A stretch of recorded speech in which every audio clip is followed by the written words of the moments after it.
इतिहास में हमने कई अजीबो-गरीब घटनाएं देखी हैं, लेकिन आज के इस विश्लेषण में हम जिस वास्तुकला और फरारी की बात करने जा रहे हैं ना, वो सच में आपके रोंगटे खड़े कर देगी। जरा सोचिए, एक ऐसी जेल जो सजा काटने के लिए नहीं, बल्कि पूरी तरह से ऐशो आराम के लिए बनाई गई हो। एक ऐसा रहस्यमयी किला जहां से भागना एकदम नामुमकिन लगता हो, लेकिन फिर भी एक शख्स वहां से रात के अंधेरे में धुएं की तरह गायब हो गया। आज हम इसी अविश्वसनीय कहानी की गहराइयों में जाएंगे और देखेंगे कि कैसे एक अकेले अपराधी ने पूरे के पूरे सिस्टम को अपनी उंगलियों पर नचाया। चलिए सीधे उस रात में चलते हैं जहां से ये थ्रिलर शुरू होता है। 22 जुलाई 1992, रात के ठीक 11:55 बज रहे हैं। कोलंबिया के एनवेगाडो की वो हरी भरी पहाड़ियां एक बेहद घने कोहरे में ढकी हुई हैं। दुनिया की सबसे कुख्यात जेल के बाहर कोलंबियाई सेना के जवान मुस्तैद खड़े हैं। उनकी उंगलियां अपनी गैलेल राइफलों के ट्रिगर पर हैं। उन्हें पूरा 100% यकीन है कि किंग ऑफ कोकीन अंदर इस पिंजरे में बुरी तरह फंस चुका है। बाहर का माहौल इतना तनावपूर्ण है कि मानो हवा भी रुक गई हो। हर किसी की सांसें अटकी हुई हैं। तो आइए इस स्थिति को थोड़ा ध्यान से समझते हैं। बाहर खड़ी उस पूरी की पूरी सेना को लग रहा था कि उनका सबसे बड़ा दुश्मन अंदर एक छोटी सी सेल में डरासेमा बैठा होगा, लेकिन अंदर की सच्चाई वो तो एकदम ही अलग थी। पाब्लो एस्कोबार आराम से खड़ा अपनी फाइन स्कॉच का ग्लास खत्म कर रहा था। उसने बड़े ही आराम से अपना स्वेटर ठीक किया और इमारत के पिछले हिस्से में एक मजबूत दिखने वाली ईंट की दीवार को हल्के से धक्का दिया। वो भारी भरकम दीवार किसी रसोई के दरवाजे की तरह खुल गई और देखते ही देखते, बिना किसी सुरंग के, बिना किसी हेलीकॉप्टर के, वो शख्स उस घने कोहरे में हमेशा के लिए गायब हो गया। अब आप सोच रहे होंगे कि आखिर एक अपराधी को अपनी ही जेल बनाने की ये नौबत आई कैसे? इसके लिए हमें 1991 में चलना होगा। एस्कोबार और उसका कार्टेल उस वक्त कोलंबियाई सरकार के साथ एक खूनी जंग लड़ रहा था। उनके अंदर सिर्फ एक ही बात का खौफ था, अमेरिका प्रत्यर्पण। उनका साफ मानना था, और ये उनका नारा भी बन गया था, कि संयुक्त राज्य अमेरिका की एक कोठरी में सड़ने से बेहतर कोलंबिया की एक कब्र में दफन होना है। बस इसी खौफ और दबाव ने सरकार को एक ऐसा अल्टीमेटम देने पर मजबूर कर दिया, जिसके बाद इतिहास का सबसे अजीबोगरीब समझौता हुआ। देखिए, सरकार किसी भी तरह शांति चाहती थी। वो देश में हो रहे बॉम्ब धमाके रोकना चाहती थी। इसके बदले में एस्कोबार सरेंडर करने को तैयार था, लेकिन अपनी शर्तों पर।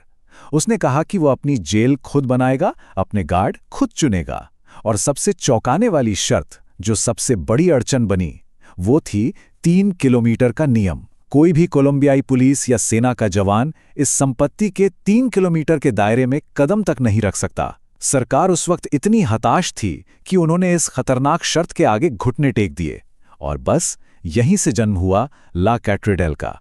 एक अधिकतम सुरक्षा वाली जेल सुनते ही हमारे दिमाग में क्या आता है? लोहे की मोटी सलाखें, कठोर फर्श और वो पतले पतले गद्दे, राइट? लेकिन ला कैथेड्रल ऐसा बिल्कुल नहीं था। ये जेल कम और एक अत्यधिक सुरक्षित आलीशान कंट्री क्लब ज्यादा था। यहाँ मजबूत सलाखों की जगह अंदरूनी सजावट के लिए बेहद खूबसूरत प्लास्टर की दीवारें थीं, और कैदियों वाले उन सख्त बिस्तरों की जगह विशाल गोल बिस्तर लगे थे। ये एक ऐसा ढांचा था जिसे कैदी को अंदर रखने के लिए तो बिल्कुल नहीं बनाया गया था, बल्कि इसका असली मकसद था दुनिया को बाहर रखना। अगर हम सुविधाओं की बात करें तो ये जगह किसी 5 स्टार रिजॉर्ट को भी मात दे दे। वहां कोई सेल नहीं थी, बल्कि एक पूरा का पूरा स्वीट था। एक बेहतरीन डिजाइनर किचन और दुनिया की सबसे महंगी शराब से भरा एक शानदार बार। खेलकूद के शौकीनों के लिए वहां एक पेशेवर आकार का फुटबॉल मैदान था, और ये कोई आम मैदान नहीं था। यहां कोलंबिया की राष्ट्रीय टीम को प्राइवेट मैच खेलने के लिए बाकायदा आमंत्रित किया जाता था। इसके अलावा वहां एक पूरी तरह से सुसज्जित डिस्को था, जहां पार्टियां सूरज उगने तक चलती थीं। विशाल टीवी स्क्रीन, एक जिम, और सोचिए, यहां तक कि एक प्राकृतिक झरना भी इस अजीबोगरीब जेल के अंदर मौजूद था।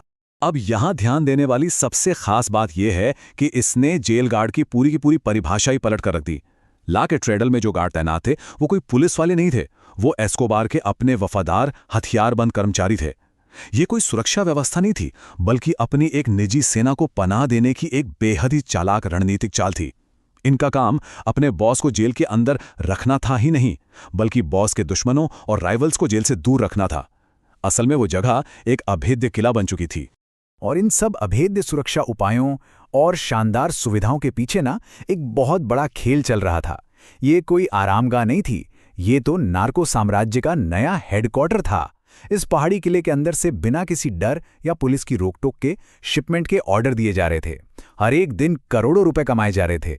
सरकार को लग रहा था कि उन्होंने कार्टेल को शांत कर दिया है, लेकिन असलियत में उन्होंने दुनिया के सबसे बड़े कार्टेल बॉस को दुनिया की सबसे सुरक्षित ऑफिस स्पेस दे दी थी, वो भी सरकारी सुरक्षा के साथ। लेकिन कहते हैं ना, कोई भी भ्रम हमेशा के लिए नहीं टिकता। 1991 में जो ये सोने का पिंजरा बना था, 1992 आते आते इसमें दरारें पड़ने लगी। सरकार तक भनक पहुंचने लगी कि अंदर सिर्फ फुटबॉल और पार्टियां नहीं चल रही हैं।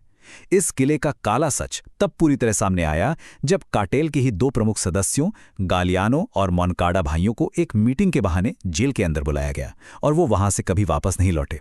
उन्हें उसी जेल परिसर के अंदर यातनाएं दी गईं और बेरहमी से मार डाला गया।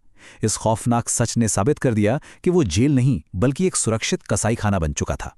तो अब आते हैं इस कहानी के अगले और सबसे पेचीदा पड़ाव पर, नौकरशाही का जाल और कैसे पूरी सेना बस मूक दर्शक बनकर रह गई।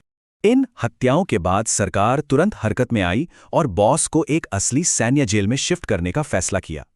लेकिन यहीं पर वो 3 किलोमीटर का नियम भारी पड़ गया। सेना बाहर उस नो गो जोन की कानूनी अड़चनों में उलझी रही, जिससे अंदर भागने की तैयारी का पूरा समय मिल गया। अब देखिए ये मास्टर स्ट्रोक। जो दीवारें बाहर से बेहद मजबूत ईंट की लगती थी ना, वो असल में हल्के प्लास्टर से बनी थी। जैसे ही सेना नजदीक आई, बस एक हल्का सा धक्का दिया गया, दीवार खुली और उस रात के मशहूर घने कोहरे का सहारा लेकर वो शख्स आराम से पहाड़ों में गायब हो गया। ये पूरी घटना सरकार के लिए इतिहास का सबसे बड़ा और कड़वा अपमान साबित हुई। इस फरारी ने पूरी दुनिया के सामने एक नंगी सच्चाई लाकर खड़ी कर दी। इसने यह साबित कर दिया कि अगर आपके पास असीमित पैसा और ताकत हो तो एक जेल भी रातों रात एक आलीशान महल बन सकती है, और एक पूरी की पूरी हथियारों से लैस सेना वो बस एक दिखावटी पर्दा बनकर रह जाती है, जिसे बड़ी ही आसानी से दरकिनार किया जा सकता है। ये घटना आपराधिक इतिहास की सबसे दुस्साहसी और चालाक योजनाओं में हमेशा के लिए दर्ज हो गई। तो इस पूरे विश्लेषण के बाद हमारे सामने एक बेहद गंभीर और विचारणीय सवाल खड़ा होता है। क्या सरकार का वो समझौता उस वक्त की हिंसा को रोकने के लिए एक जरूरी और मजबूरी भरा कदम था, या फिर ये ड्रग्स के खिलाफ लड़े जा रहे युद्ध की सबसे बड़ी और ऐतिहासिक भूल थी? जब न्याय प्रणाली, असीमित संपत्ति और निरंकुश सत्ता आपस में टकराते हैं तो उसके परिणाम कितने हैरान करने वाले हो सकते हैं। ला कैथेड्रल इसका जीता जागता प्रमाण है। इस कहानी पर विचार कीजिए और खुद सोचिए कि उस वक्त सत्ता की असली चाबी आखिर किसके हाथ में थी।